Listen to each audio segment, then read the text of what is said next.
ದೇವಿಯ ಪುರಾಣದಲ್ಲಿ ರುದ್ರ ಯಾವ ರೀತಿಯೊಳಗೆ ಹುಟ್ಟುತ್ತಾನೆ ಎನ್ನುವಂಥದ್ದನ್ನು ನಾವೆಲ್ಲ ನೋಡೋಣ. ಕುಬೇರನ ಬಂಗಾರದ ಅರಮನೆಯಲ್ಲಿ ನಿಂತಿರುವಂಥ ಮಹಿಷಾಸುರನಿಗೆ ಅಲ್ಲೇ ನಿಂತಿರುವ ತ್ರಿಲೋಕ ಸಂಚಾರಿಯಾದ ನಾರದನು ಹೇಳ್ತಾನೆ, ಎಲೇ ಅಸುರ ರಾಜನಾದ ಮಹಿಷಾಸುರನೇ, ಈ ಕುಬೇರನನ್ನು ಬಿಡು.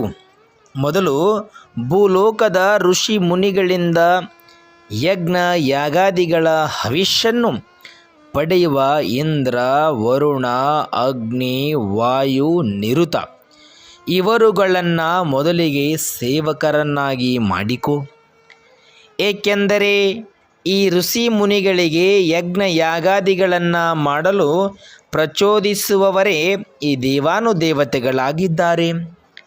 ಇವರನ್ನು ನಿನ್ನ ಗುಲಾಮರನ್ನಾಗಿ ಮಾಡಿಕೊಂಡರೆ ಆವಾಗ ನೀನೇ ಸರ್ವೇಶ್ವರನಾಗುತ್ತೀಯ, ನೀನೇ ಲೋಕೇಶ್ವರನಾಗುತ್ತೀಯ ಎಂದು ನಾರದ ಹೇಳ್ತಾನೆ.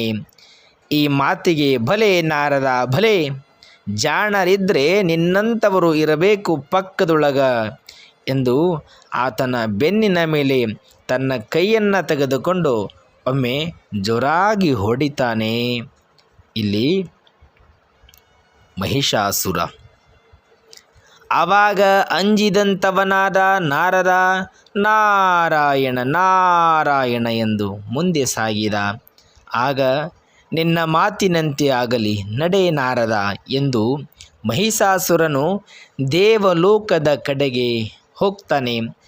ದೇವಲೋಕದ ದೇವೇಂದ್ರನ ಬಾಗಿಲಿಗೆ ತಲುಪುವುದಕ್ಕಿಂತ ಮುಂಚೆಯೇ ಎದುರಿಗೆ ಕಾಣಿಸಿಕೊಂಡ ಅಗ್ನಿದೇವ. ಆವಾಗ ಅಗ್ನಿದೇವನಿಗೆ ಎದುರಾಗಿ ದುಷ್ಟನಾದ ಮಹಿಷನು, ಎಲ್ಲ ಕುನ್ನಿಗಳಿರ, ಋಷಿ ಮುನಿಗಳಿಗೆ ಯಜ್ಞ ಯಾಗಾದಿಗಳನ್ನು ಮಾಡಲು ಪ್ರಚೋದನೆ ಕೊಡುವಿರಾ ಎಂದು ತನ್ನ ಗದೆಯಿಂದ ಒಮ್ಮೆ ಬೀಸಿ ಅಗ್ನಿದೇವನ ಮುಖಕ್ಕೆ ಹೊಡೆದ. ಮೊದಲೇ ಕಂಗಾಲಾಗಿ ಹೋಗಿಬಿಟ್ಟಾನೆ ಅಗ್ನಿದೇವ. ತಾಳು ತಾಳು ಮಹಿಷನೇ ತಾಳು, ನನ್ನಿಂದೇನಾಗಬೇಕಾಗಿದೆ ಎಂದು ಕೋಪಾವೇಶದಿಂದ ಅಗ್ನಿದೇವ ಕೇಳ್ತಾನೆ. ಮತ್ತು ನನ್ನಿಂದೇನಾಗಬೇಕಾಗಿದೆ ಮೊದಲು ತಿಳಿಸು ಎಂದು ಅಗ್ನಿದೇವ ಕೇಳಿದ. ಆಗ ಮಹಿಷನು ಹೇಳ್ತಾನೆ, ಏನೂ ಇಲ್ಲ, ನೀನು ಬದುಕಬೇಕಾದರೆ ನೀನು ನನಗೆ ಶರಣಾಗಬೇಕು.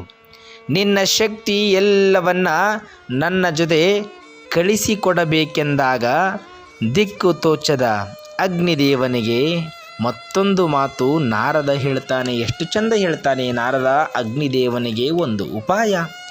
ಎಲೆ ಅಗ್ನಿದೇವನೇ ಇತ್ತ ಬಾ ಎಂದು ಕರೆದು ನಾರದನು ಅಗ್ನಿದೇವನು ಕಿವಿಯಲ್ಲಿ ಹೇಳ್ತಾನೆ, ನಾರದ ಅದೇನೆಂದರೆ ಚಿಂತೆ ಬಿಡು ಅಗ್ನಿದೇವ, ಇದಕ್ಕೊಂದು ಉಪಾಯವಿದೆ.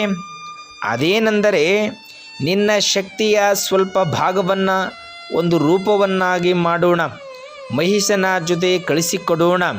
ಮೊದಲು ನಮಗಾಗ್ಯದ ತೊಂದರೆ, ಈ ತೊಂದರೆಯಿಂದ ನಾವು ಪಾರಾಗೋಣ ಎಂದು ನಾರದ ಹೇಳಿದ. ನಾರದ ಹೇಳಿದಾಗ ಅಗ್ನಿದೇವನು ಇದು ಒಂದು ಸುಂದರವಾದ ಉಪಾಯವೆಂದು ತಿಳ್ಕೊಂಡ ಅಗ್ನಿದೇವ ತನ್ನ ಶಕ್ತಿಯ ಒಂದು ಭಾಗದೊಳಗ ಒಂದು ರೂಪವನ್ನು ಮಾಡಿ ಅದು ಮುಂದೆ ಬೆಂಕಿಯ ಜ್ವಾಲೆಯಂತೆ ಉರಿಯ ಹತ್ತಿತು.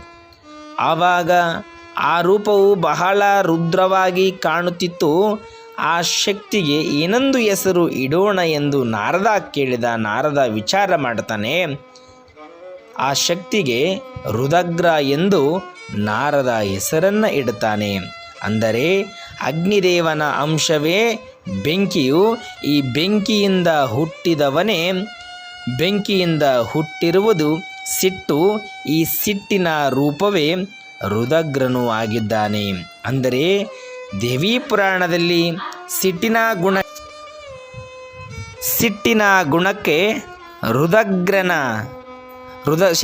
ಗುಣಕ್ಕೆ ರುದ್ರನನ್ನು ಹೋಲಿಸಿದ್ದಾರೆ. ಇಲ್ಲಿ ಸಿಟ್ಟು ಹುಟ್ಟುವುದೇ ಅಗ್ನಿಯಿಂದ, ಅಂದರೆ ಅಗ್ನಿ ಶಕ್ತಿಯಿಂದಲೇ ರುದ್ರನು ಹುಟ್ಟಿದ್ದಾನೆ. ಈ ರುದ್ರ ಮುಂದೆ ಅಸುರೀ ಗುಣವುಳ್ಳವನಾಗಿ ಮಹಿಷಾಸುರನ ಸೇನಾಧಿಪತಿಯಾಗಿ ಮುಂದೊಂದು ದಿನ ಮಹಾಲಕ್ಷ್ಮಿಯ ಕೈಯಲ್ಲಿ ಸಂಹಾರವಾಗ್ತಾನೆ.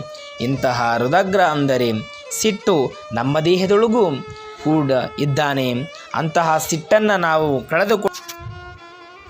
ರುದಗ್ರ ಅಂದರೆ ಸಿಟ್ಟು ನಮ್ಮ ದೇಹದೊಳಗೂ ಸಹಿತವಾಗಿ ಸಿಟ್ಟದೆ. ನಾವು ಸಿಟ್ಟನ್ನು ಕಳೆದುಕೊಂಡರೆ ರುದಗ್ರನನ್ನು ಸಂಹಾರವನ್ನು ಮಾಡಿಕೊಂಡಂತೆ ಆಗುತ್ತದೆ. ಇದು ರುದಗ್ರನ ಜನ್ಮ ಕಥೆಯಾಗಿದೆ.